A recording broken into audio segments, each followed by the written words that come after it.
I'm Marc McGinnes, and we're talking about the first Earth Day. We're talking about the beginning of the environmental movement.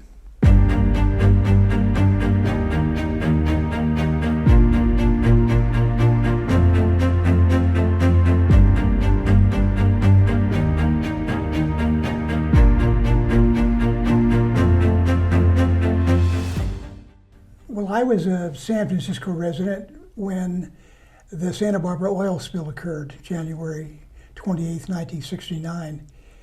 And I got a call, I was a practicing lawyer, I got a call from Pete McCloskey, who was then in Congress and who had been a mentor to me throughout law school and for my first 2 years of law practice.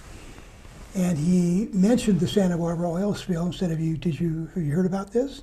And I said, yeah, I read about it. And he said, well, Mark, it's going to start a whole movement, and you would be perfect to be involved in it right now.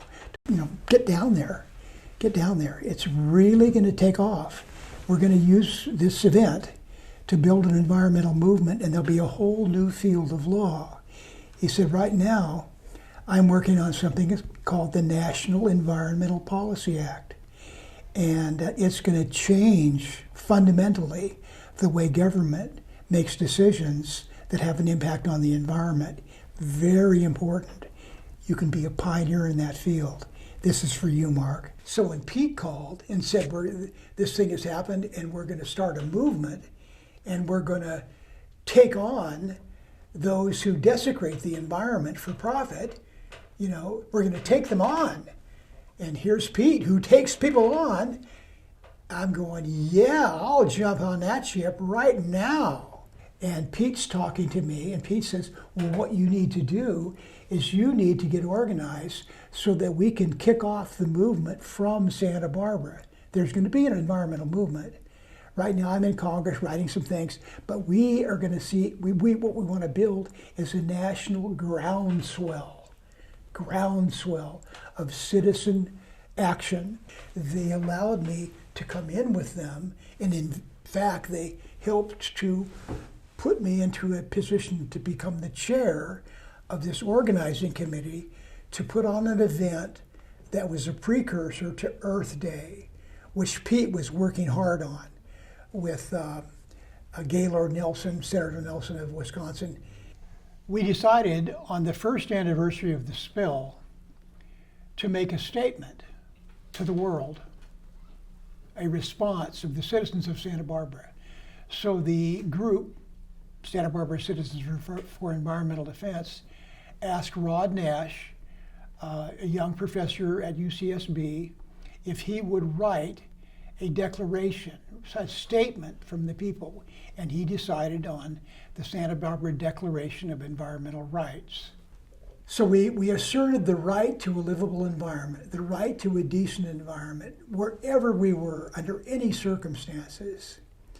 And that then imposed the duty on the government to protect that right, to see to it that carelessness was not a part of the decision-making process. And Santa Barbara's disaster was a prime example of carelessness. You could see it clearly. Why were they drilling in this environment without sufficient casing? I mean, it was an open and shut case of negligence. What we decided to do in Santa Barbara was to have an event on the first anniversary of the spill to announce that Earth Day would be held on April 22nd of that year. So on January 28, 1970, we had this national conference, very well attended, very well reported. We had Paul Ehrlich, who had just written The Population Bomb, David Brower, a lot of environmental leaders, and Pete McCloskey and Dennis Hayes, who both came and talked about Earth Day. So that's the connection between the Santa Barbara oil spill and the first Earth Day observance. Well, Earth Day is every day, and I've just been talking about how the first Earth Day occurred coming out of Santa Barbara in 1969. But every day truly is Earth Day, and the movement is strong, and we carry on. Younger people picking up the tasks that need the doing, and the elders giving their support. Keep on.